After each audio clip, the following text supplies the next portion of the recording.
I'm Ritvik, I'm the manufacturing officer. And I'm JP, I'm the CAD officer. So today's our CAD session number 2. We're going to be focusing on 3D modeling in Onshape.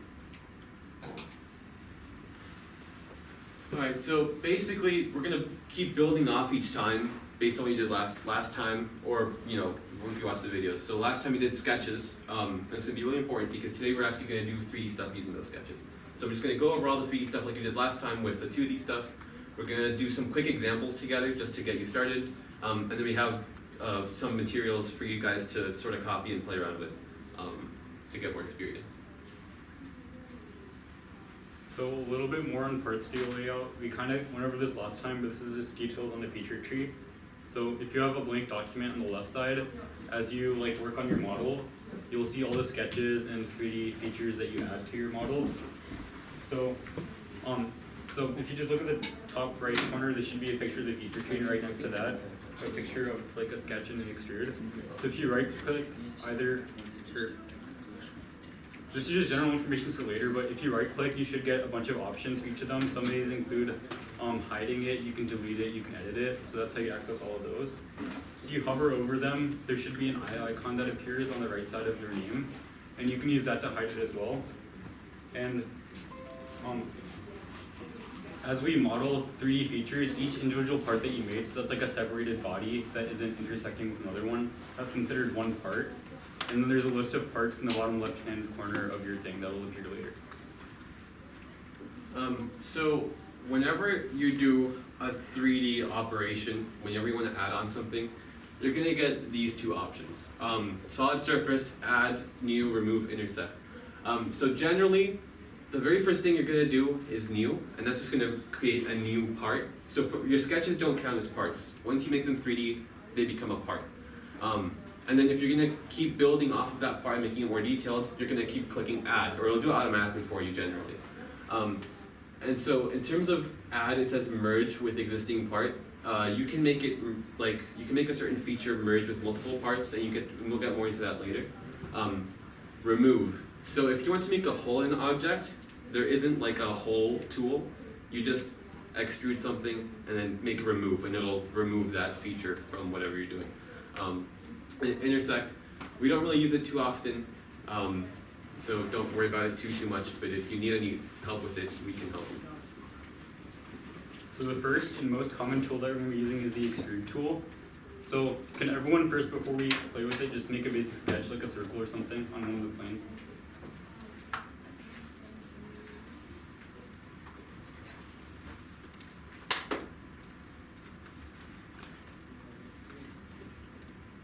So a good way of explaining what extrude does, if you look in the bottom right corner, there's two GIFs that are playing.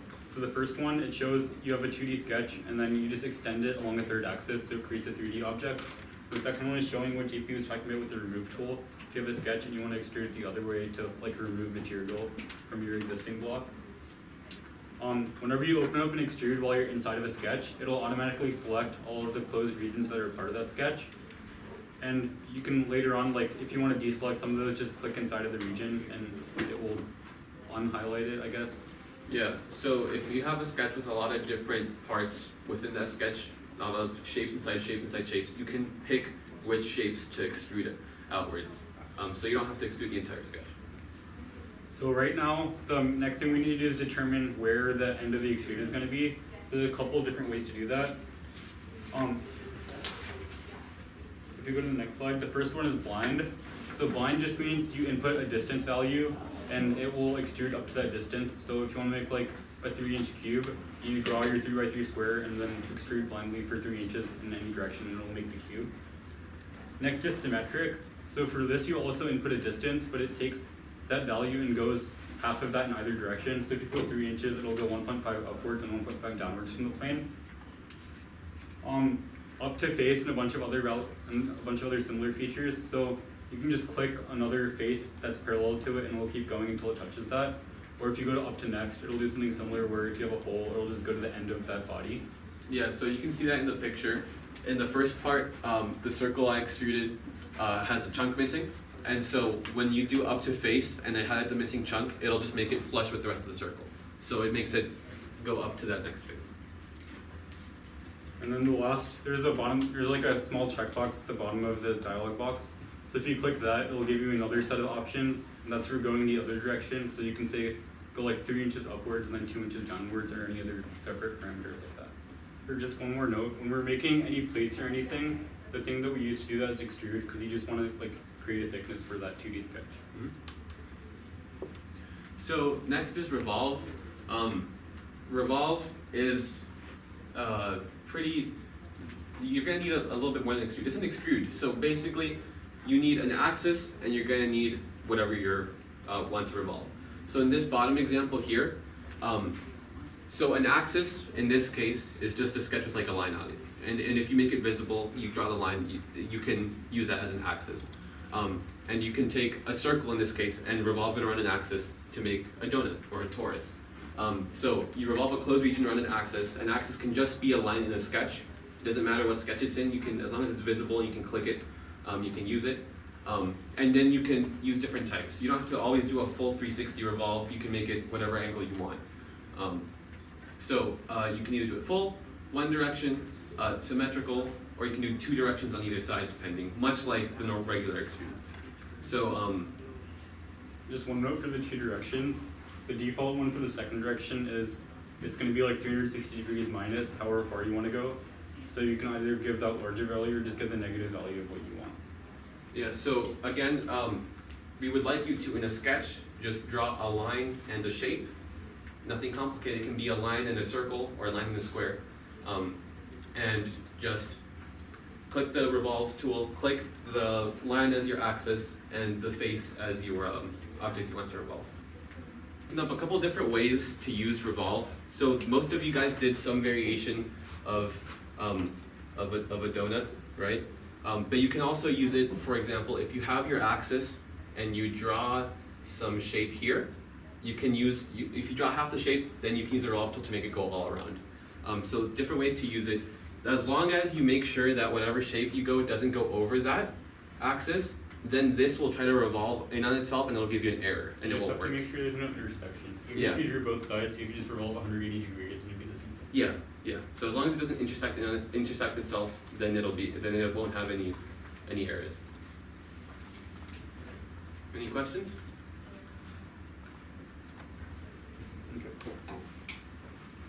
So next is sweep.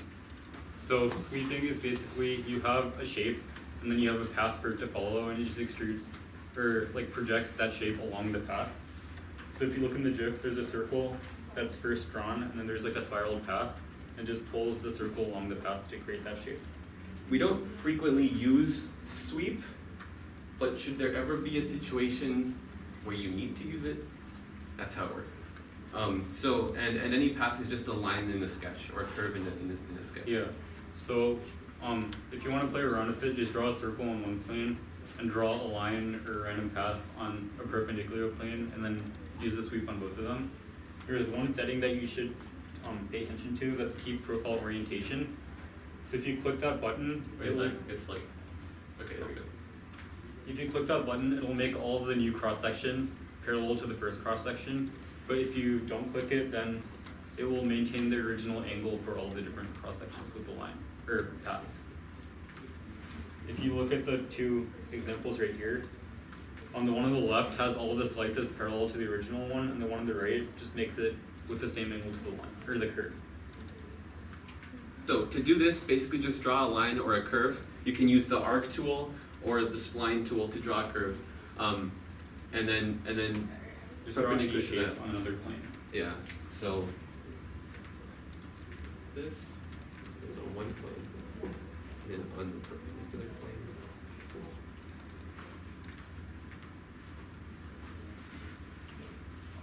So like for example, you could take your front plane and draw a shape, and then on your what is this, like left plane, you could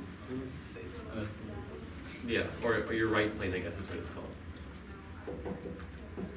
So after you finish drawing in your sketch, it'll hide it automatically for you. So if you don't know this already, I'm going to just tell you now. On the sidebar, where you have all of your features, if you hover over, on here, on top, on the top little drawing, see how when you hover over it, there's a little eye that says hide sketch or show sketch, depending on what state it's in. Click that and it'll show it or hide it. So if something is a light gray color, it's hidden, but you can hover over it and make it visible. So that's how you can look at old sketches and stuff. So next is, okay, first of all, do you guys at least sort of understand what sweep is going for? And understand the idea behind sweep and what it does? Because like we've been saying, we don't really use it that often, but it's still good to know what it does in case you need to use it for whatever reason. Next is another thing we do use more often, fillet and chamfer. It's not fillet, it's fillet. And basically fillet's the roundy one, chamfer is the flat one. So these just affect the edges of a model. So fillet makes an edge round, chamfer makes an edge beveled, or it just cuts into an edge. So the way, if I have an edge here, and if I apply a fillet, it's gonna be typically it's gonna be circular. You can change your preference up there. The ones we usually do are usually circular. So all that means, it'll make it round with a circle with radius whatever. And so you can change the size of your fillet by changing the size of the radius that it asks you for. A chamfer is a bit different. So what a chamfer does, so if you have that same corner, and you apply a chamfer, the distance that it specifies there is the distance here. And it'll typically be the same one on both sides. So in that example, it's 0.2 inches of distance, so that's 0.2 inches here. And that's the way that those distances are applied. And there are different settings. You can change the distances.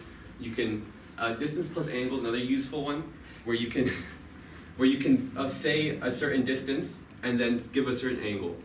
So if this were to be 0.2, you can give a much larger angle or much shallower angle and get different chamfers based off of that.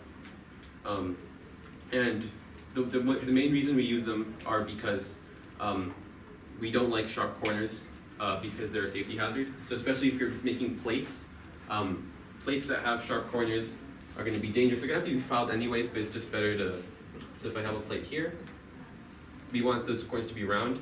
And then here, on the inside corner, it's not very strong to just have this be a right angle.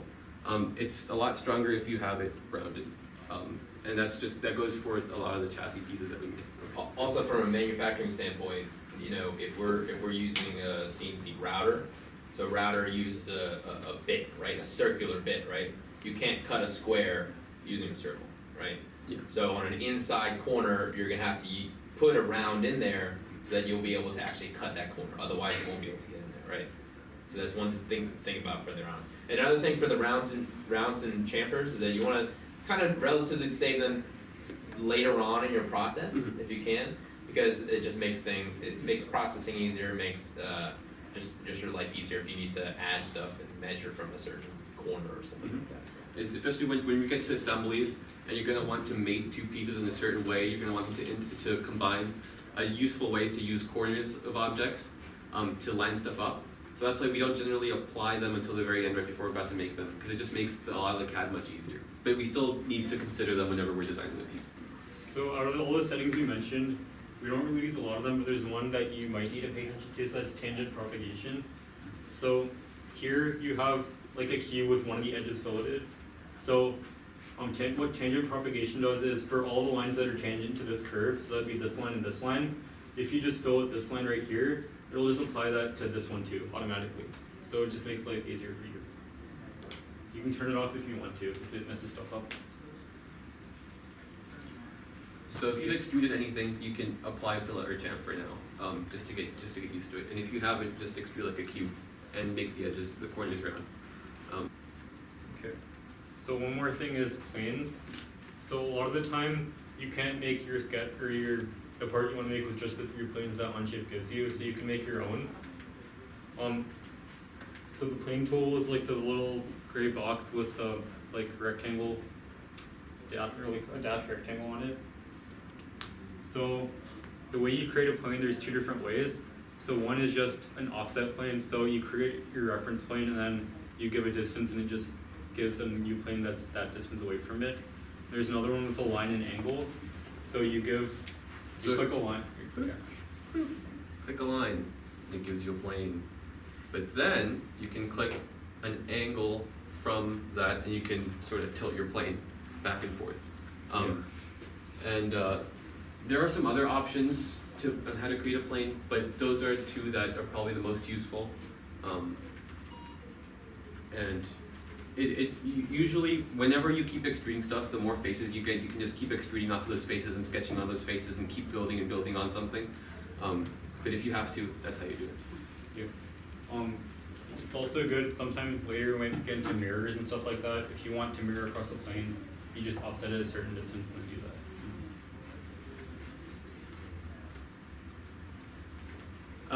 Okay, so now that we've gone over some of the basic 3D sort of stuff, we want to do two things with you guys, just as practice. We want to go over how to, well, let's say right angle plates. We want to just make a quick plate that we used to make part of the chassis together, and then we're going to do a 1x2 aluminum extrusion, and we're just going to create those things real quick. And so if you go back to the previous slide, next slide. Oh, okay, you switched it. There's a link. Type in that link and go to it. You'll find a shared folder that has some drawings in it. And so there's going to be a sort of PDF packet with a bunch of drawings. That's for later use. There are going to be two files outside of that that we'll be just going over real quick. Just for reference, what we talk about for 1x2 extrusion, that's just like the tube that makes up the structure of our robot. Yeah, so a lot of you guys have a robot, and if you did it, the majority of it's made up with aluminum tubes. So CAD 3D practices in the PDF? Yes. Well, that's the shared folder, the shared Google folder. The link. 3D practice has some other practice files in it, but we're going to go over these first. Oh, okay. Is that in this folder or? Yeah. There should be like a PDF and then two different pictures. Okay, so the right angle bracket first? Yes. Right angle bracket.png? Yes. Hide all of your sketches or make a new part studio. We're just going to quickly go over how to make plates. And it's the same for generally all the plates. It's just one extrusion. But this is a bit of practice as well for how to make sketches. So go ahead and try to replicate using the measurements here and on your computer. There are some chamfers, and like I said, the distance refers to the distance of the chamfer on either side. And if you need any help, please raise your hand. When I was creating the drawing, I unintentionally omitted two measurements, so I'm going to give them to you. Oh, yeah.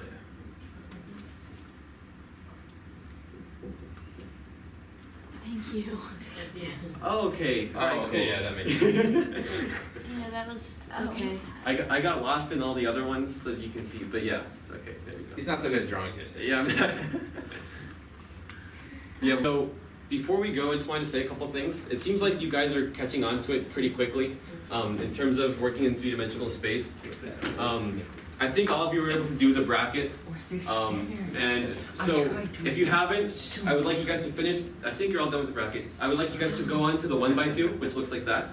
And if you have any extra time, look into the look into the other packet that Ritvik sent.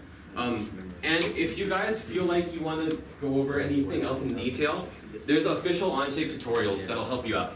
So on the bottom, so on your screen, on the top of your screen, there's like a little comment bubble, App Store and Learning Center. Can you guys all see that? If you click Learning Center, it'll take you to the tutorials. And Ritvik and I would strongly recommend clicking a part design using Part Studios and following that along. And that'll go over basically everything we talked about. And it'll have its own set of examples that Onshape has made already. We just wanted to prime you guys a little bit before you guys did that. So there's no like strong homework in a sense, but if you really want to get a better understanding of it, we recommend doing that tutorial and then just following along with the rest of the example. Yes, you can. And again, as long as you guys are all on Slack, you can reach Ritvik or myself or Alex, and we'd be happy to help on that front. So knowing that it's 5, thank you all for coming. And if you have any last questions, we'll answer them.